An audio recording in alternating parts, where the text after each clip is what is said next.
Welcome to the Profit Answer Man, Alexis Sikorsky. It's great to have you join us today. Thanks for having me. I'm excited for the conversation. Can you share a little bit about yourself and your business? Yeah, real quick. I started a company in Switzerland, in Geneva in 2000, grow it through mainly M&A till 2008. 2008, as you know, it's not just another day. So let me tell you where I was in 2008, because it's important for what I do now. 2008, the company is doing 10 million revenue, 2.5 million EBITDA, and I'm the king of the world. Like literally, I'm so smart. I know everything. Company has been growing. I'm rocking it. I think I'm so intelligent and so smart, and what can go wrong, right?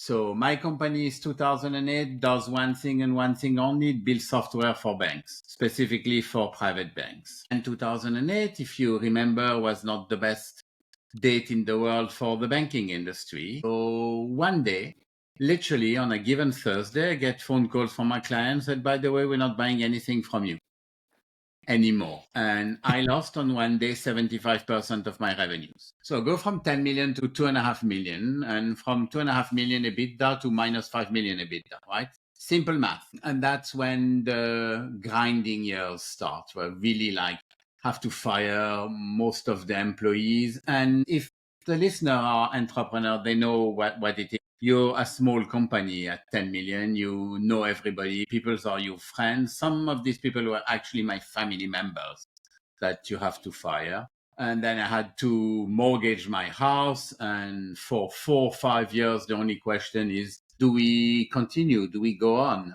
Are we putting good money to chase bad money? And then 2014, by some kind of creative accounting, you could say the company was back to break even. And that's when I get the phone call from a private equity who said, I want to buy your company. And if you're an entrepreneur, you know you get these phone calls twice a week, right? And you never answer. But for some reason, I was working with my brother at that time. And he told me, these guys they are French. They know your culture. They are software people. They sold the software company. That's how they started their private equity. Talk to them.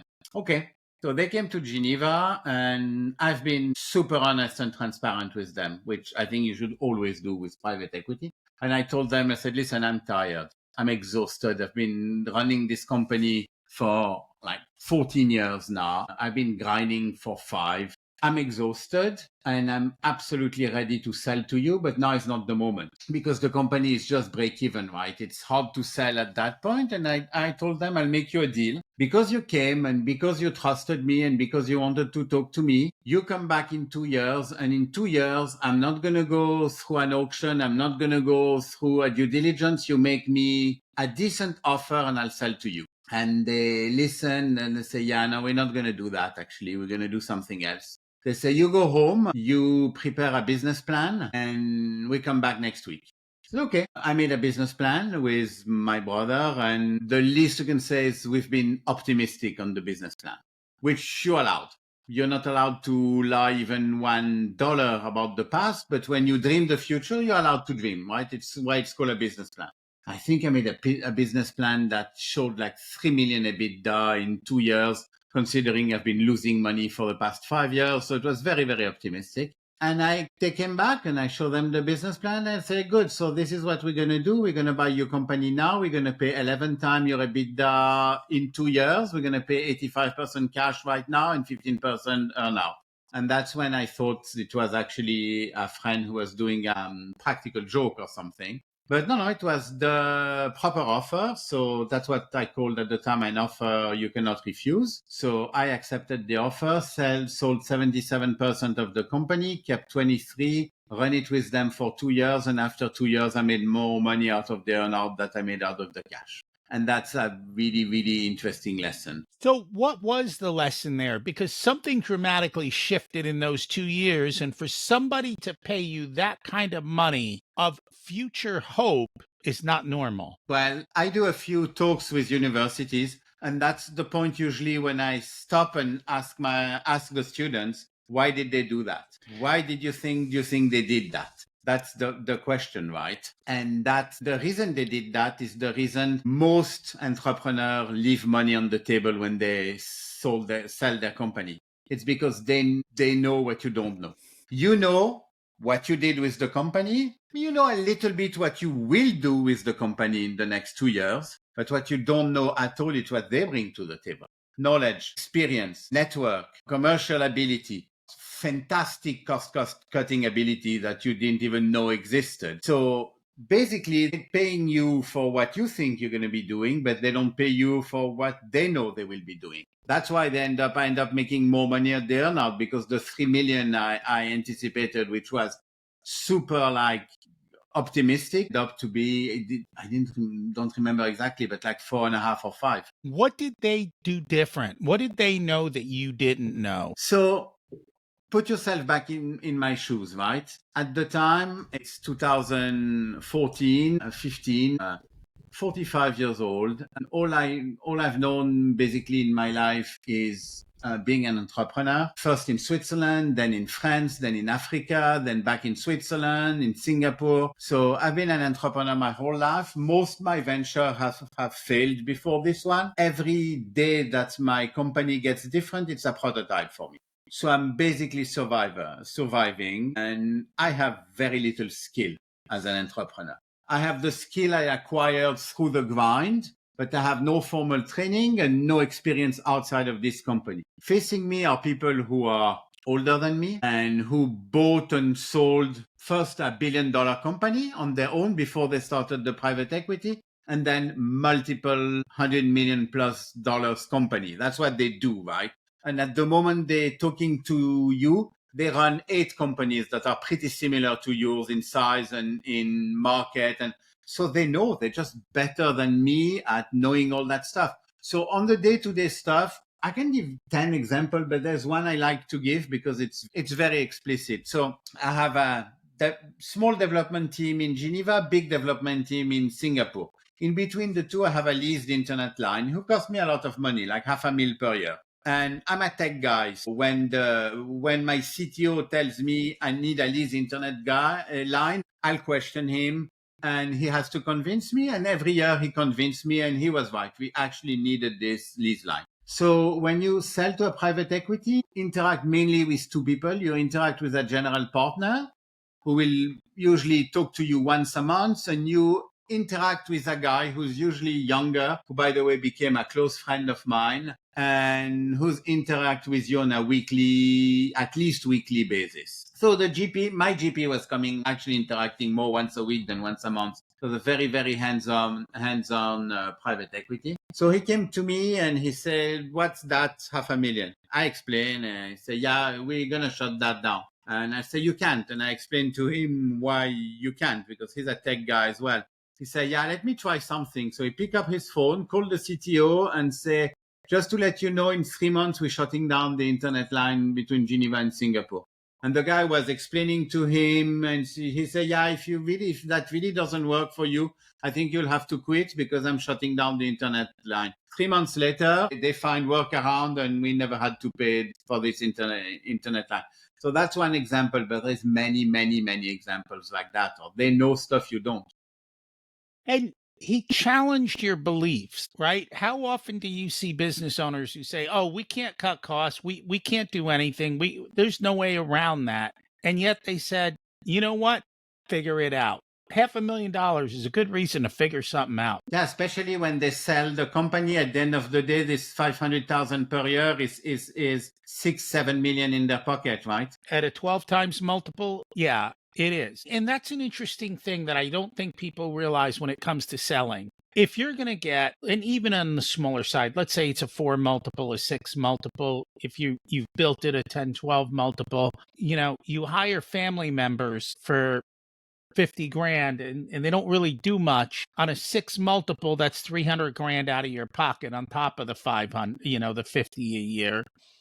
And that goes for every other expense you're doing. And if you don't realize that, that's why they tell you it takes a few years to prepare to sell. because not everyone's going to build it on a multiple you gave them on a piece of paper for what could be possible. I call that period dressing the bride. And it's a funny story. So for the 2 years before the earnout, I was going to Paris once a month for a board meeting. And they'll ask me, why do you never expense your plane ticket or your hotel room? Why? I said, why would I do that? Like, a plane ticket is $1,000. If I expense it, I get $1,000. If I don't expense it, in 2 years, I get $10,000. Why would I expense it? So that makes them laugh a lot. That's when they realize they're going to pay me a lot of money for the. But you thought ahead like that. Yeah, I got lucky. It's like, when I tell my story, do not think like everything was planned, because everything I teach or I advise my clients now, it's not the stuff I did, it's the stuff I didn't do. And I learned how much it cost me to not doing it. I did a mental exercise because it's fun. I'm thinking, okay, let's imagine I'm starting New Access, not in 2000, but now, knowing what I know now, and imagining the market is comparable, which by the way it is.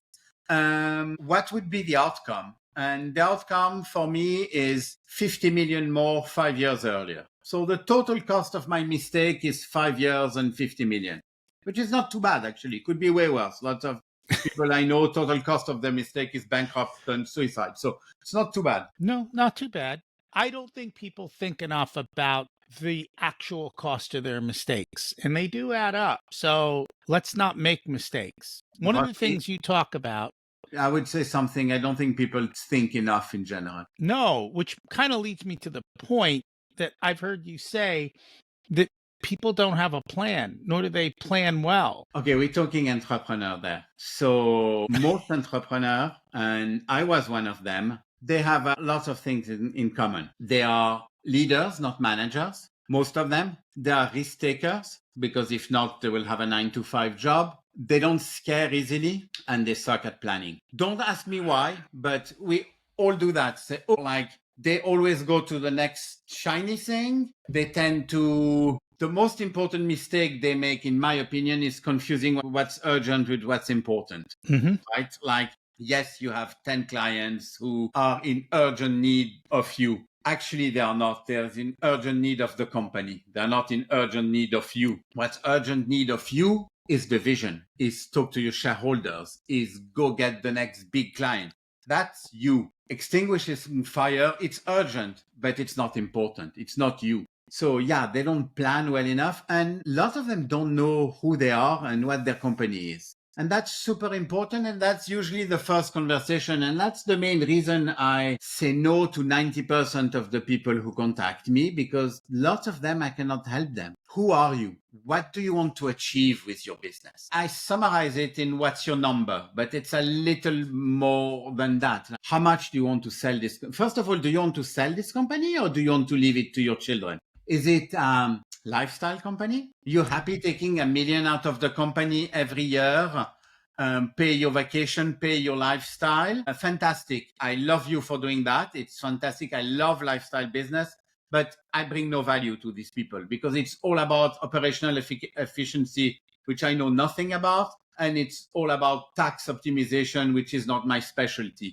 So for these people, there's nothing I can do. What do you want? What's your number? How much do you want to sell your company for? And how much time do we have? That's the two questions. I want to sell my company for 100 million in 5 years. 5 years is a little too long. Usually my max is 4 years, but I want to sell my company for 100 million in 4 years. I'm now making 10 million revenue. That means I need to make 40 million revenue. So now I know I need to quadruple your company in 4 years.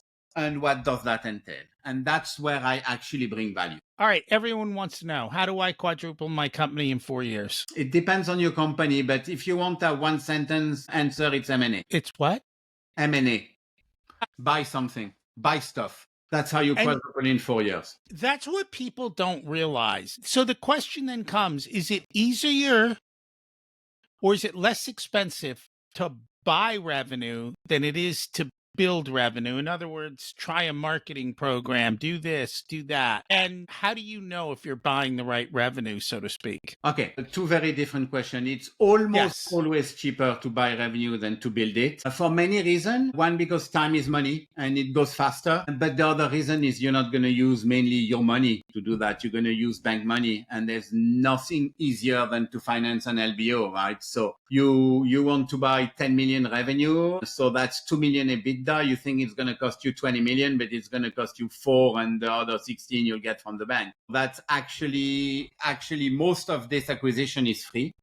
And how do you know if you buy the right revenue? Unfortunately, it's an answer I'm going to do often. Talk to people who know what they're talking about, because it's tricky. And M&A has two characteristics. One, it's hard. Like, you have lots of stuff in the business that are hard because they're not well planned. M&A is hard because it's hard. You're bringing two different cultures. You're bringing different teams together. It's hard. That's first characteristic. Second characteristic, it's fun as hell.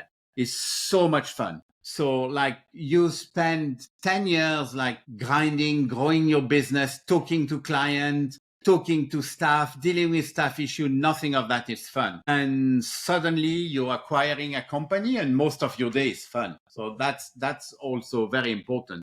You need a bit of fun at that stage. How do you know what you're buying is the right company or has the right, how do I even know I can trust the data? That's called due deal. That's easy. That's not the hard part. The hard part is, how do I know two things? How do I know the stuff I'm buying, whatever that is going to make sense to my customer, and the stuff I'm selling is going to make sense to their customer, right? Because you have 1 million, you put it together, you have 2 million, you didn't grow that much. You grow when your stuff you can sell to their guy and their stuff you can sell to your guy.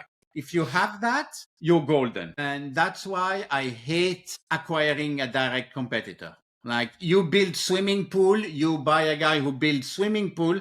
I hate it because basically you spend the last 5 years saying, you know what, this company who builds swimming pools, they're shit. Like, don't buy from them, buy from us. And then you go to your client and say, you know what, actually they're not so bad. They're actually very, very good, and we acquired them.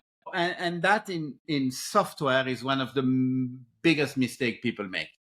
Yeah. But I could see that with certain products. But if I were buying, let's say we're a trade company, so maybe a plumber. If he were to buy another plumbing house that's 20 miles away, so he's expanding his reach. Yes. Does it then make more sense? Yeah, that's a build-up play, right? Okay. The problem for you have one, you bought one, you still have two at the end. You don't have three. Correct. You have no multiplier. So for that to work, it's actually, I love build-up plays, but they're tricky because you have to go very, very, very fast. If you're a plumber, and I'm actually doing that with a client of mine right now because it's super fun. You don't buy one plumber, you buy 10, and suddenly you don't have 10, you have 15. Because then you can put the admin in common, you have buying power, you have negotiation power. When you do an acquisition, you always try to do more than 1 + 1. It doesn't mean that 1 + 1 is bad. It's already good, but you try to do more. So the specific build-up play, I have a friend in California who literally made billion buying bakeries. He bought 500 bakeries. Turn it into a massive chain, branded it, resell it to a food specialized private equity. I think he made $1 billion. So build-up play can be really, really good, but you have to go so fast because it's so people dependent. You have to put processes in place. You have to put branding, have to go really, really fast. And you have to have super fast access to capital because it's expensive it's cheap to buy one, but to buy 20, it's expensive. Having said that, I talk about that like it's my specialty. It's not. That you have people who are really specialized in build-up. So the one thing you need to be sure that what you're selling is good for their client and what they're selling is good for your clients. That's why I love joining businesses. Like, I had a front office software for the banks, and I acquired a back office. That makes really, really lots of sense because my front office client bought the back office, my back office bought the front office. And there's a lot of failure in buying competitor, and that's happened a lot in the back office in banks, for example. You say, okay, I'm going to buy this back office who's very small, who's not super efficient, and I'm going to install my back office to all their clients, get rid of the company, and suddenly I have the revenue and I don't have the cost anymore. Yeah, that never works. Because the client that say, you had products X for 10 years, we bought them, and now we're not going to support product X, you're going to install product Y. And they say, fuck you. We're going to go to the market and we're going to find the best product. We have no incentive in buying your product, actually. So that's tricky. So that's the first part. And the second part, you need to be reasonably sure that you can incorporate the cultures. And there is no shortcut. You need a specialist. You need somebody who knows how to do that. It's tricky. You assume that there is a culture that has been built in the business you are running. I mean, yes, there's a culture, but was it intentionally built for you? Absolutely not. The fact that it's intentionally built or not is totally irrelevant. I was not Google. I had no idea what a company culture even meant at the time.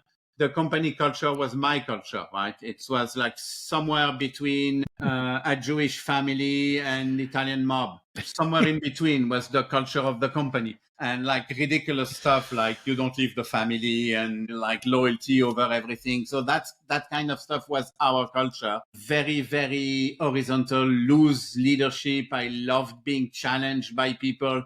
Like when I have to take a decision, I take a decision. And if I have my whole board against me, I say, well, what's a pity? It's not a democracy. But most of the time, people come to me with a question and I said, just fix it. It's your fucking job, not mine. Like, I trust you. I gave you that job because I trust you. So that was basically the culture. And if you acquire a company that's like has a very vertical culture, very hierarchical, where people do like 7 forms every time they need to buy a pencil, you can anticipate you're going to have a cultural clash. And that was my point. You have to be clear on that, right? So that people know what it is, and you have to be intentional. Otherwise, you have total chaos, I think, afterwards. And one thing you have to be very, very clear about, and that's going to make me sound a little bit like an asshole, but you have to be very clear on who's buying and who's getting bought. It is not a merger among equals, right?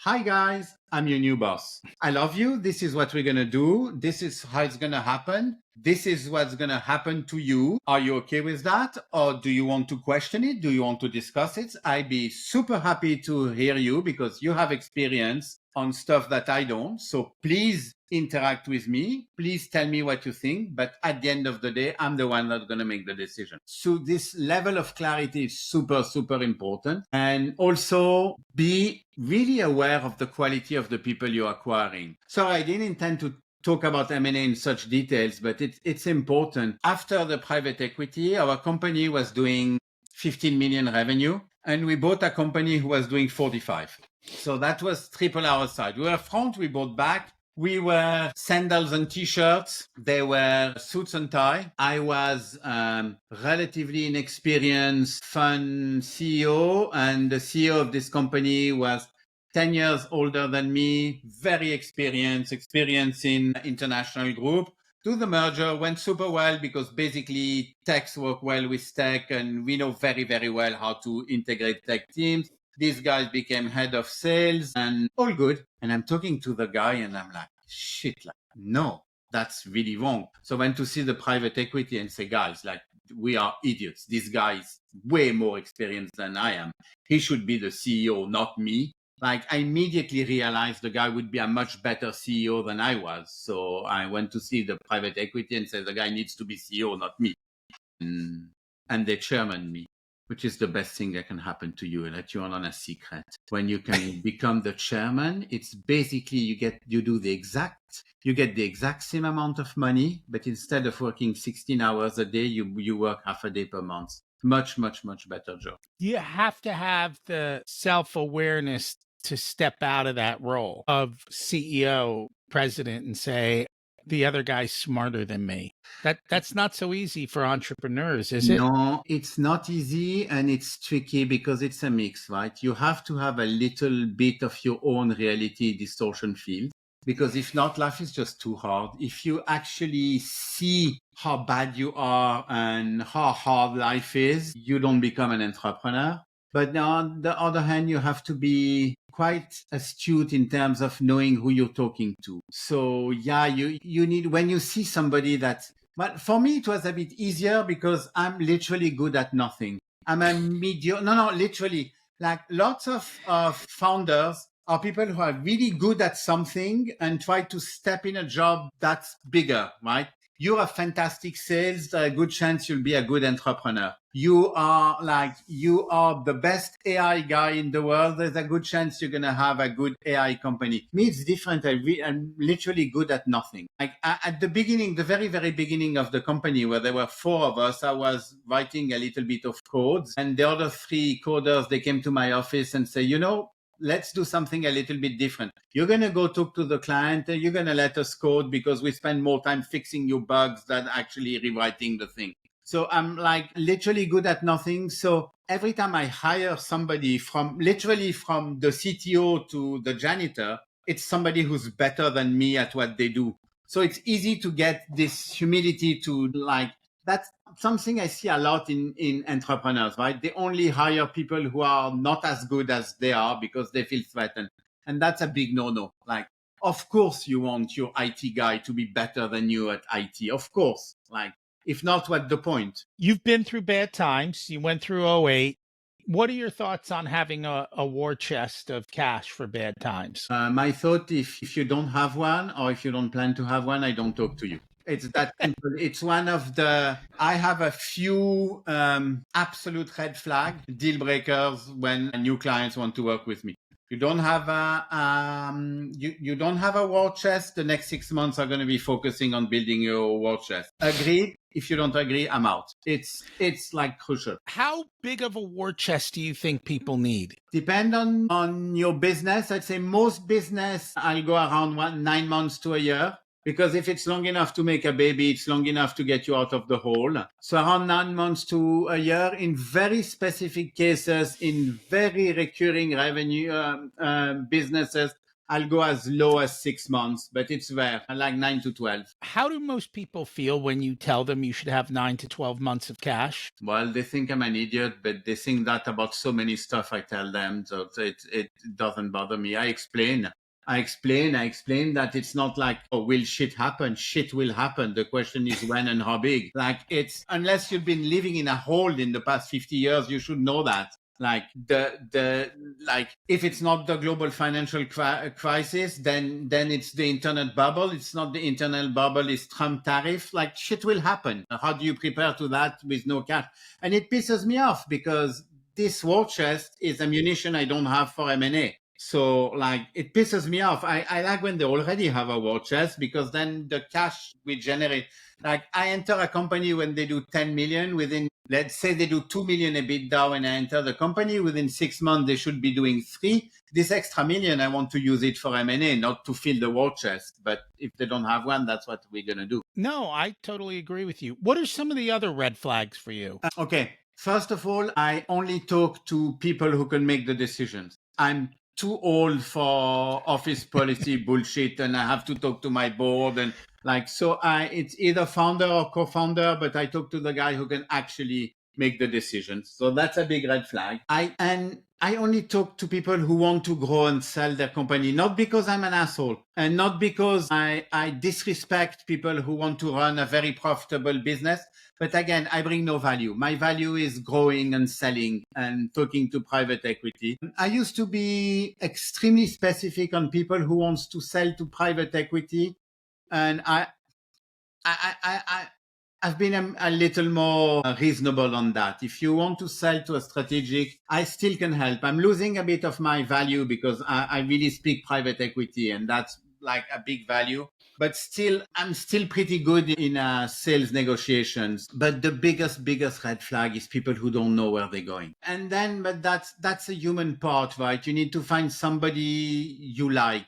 If I don't like and respect and kind of respect and look up to the founder, there is like a big chance it's not going to work so well. And same the other way. Like I can love someone, but he said, you know what? I don't feel you. And that makes sense. I have lots of stuff. I'm very contrarian on lots of opinion. Some people don't like that. I don't talk any kind of bullshit, so people don't like that. So I'm an acquired taste. So I'd say another red flag. If the guy hates me, it's not going to work. I think success is an acquired taste too. I agree. And actually, my only USP is been there, done that, right?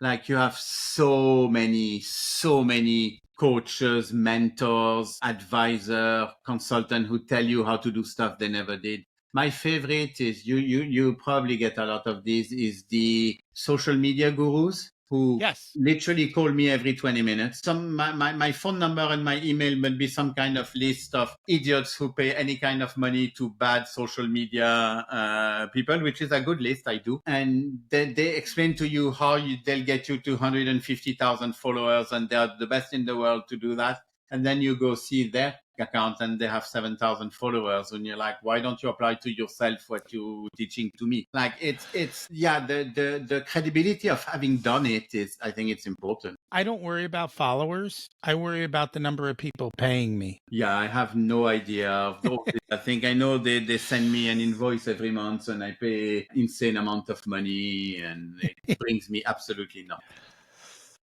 That's all good. Any parting advice for our business owners? Yes, at some point you will hit a plateau. Plateau is going to be, well, you'll have a few growth crises and growing pains. And that's been open any business book and they'll tell you where they are and why and how to fix them. But you have one plateau that's difficult to overcome. It's the 5 to 10 million plateau.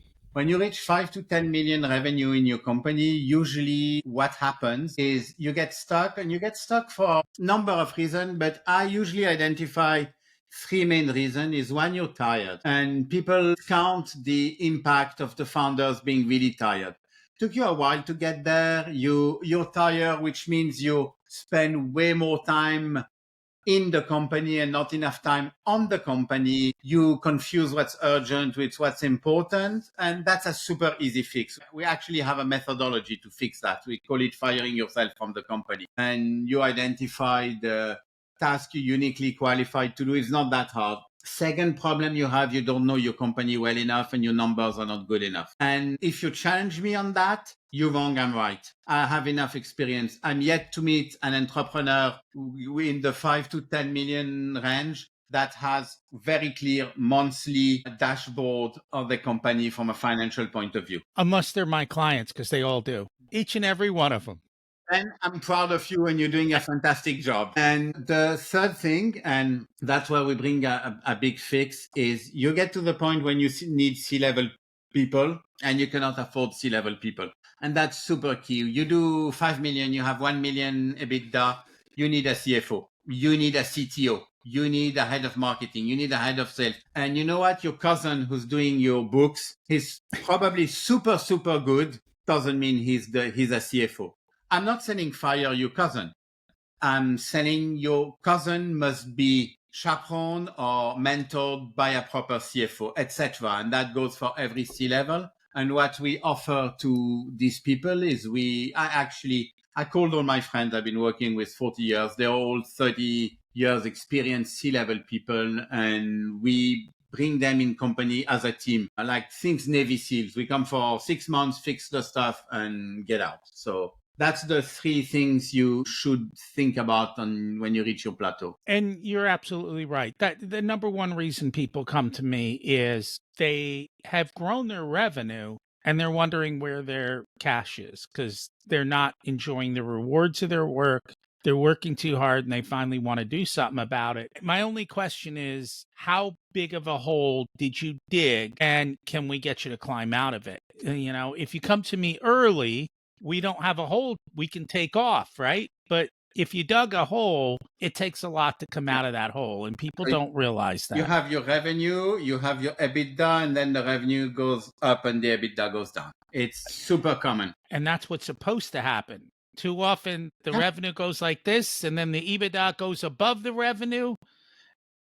And because something happens with revenue and they don't know fast enough that they need to stop spending and they get upside down, and that's where the problems occur. So that's why you need that monthly dashboard that you talk about. And even more so than that, we want to know your leading indicators. I want to know what's happening today that's going to tell me whether you're going to have a revenue problem in 3 months or 6 months, and what does that look like? And that's what Yeah, we try to help them get to. and you need your LTV, and you need your CAC, and you need all your indicators. All of that. But you also need to know your customers better. You don't know your customers well enough.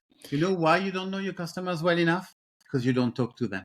Like most entrepreneurs, they do the client satisfaction survey. So that's the best thing. Give them a hard on. You can actually take your money and spend it, because that's completely useless. You want to talk to your client? Just go fucking talk to them.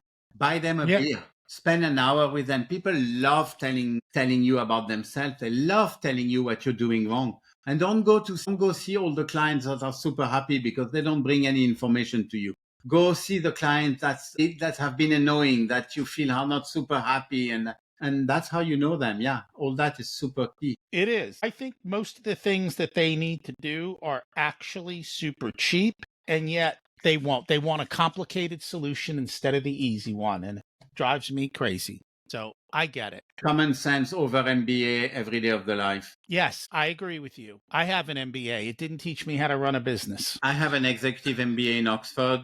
Didn't teach me how to run a business. But to be honest, I did it way after I ran the business. That's fine. If people are listening and they're like, oh, I can get through all his red flags, where can they find you? Just find my name on LinkedIn. I'm lucky enough that I'm not John Smith, so I'm pretty easy to find on LinkedIn, and just message me. We will do that. Thank you so much for joining us today. Thank you, Rocky. Hey, thanks for listening to the entire unedited video of the Profit Answer Man podcast. You can actually get the full podcast in audio only format here on YouTube or any other of your favorite podcast players. Don't forget to go check out episodes 1 through 13. They lay out the foundation of Profit First in the book and how to get started. In addition, we've got hundreds of episodes for you to check out.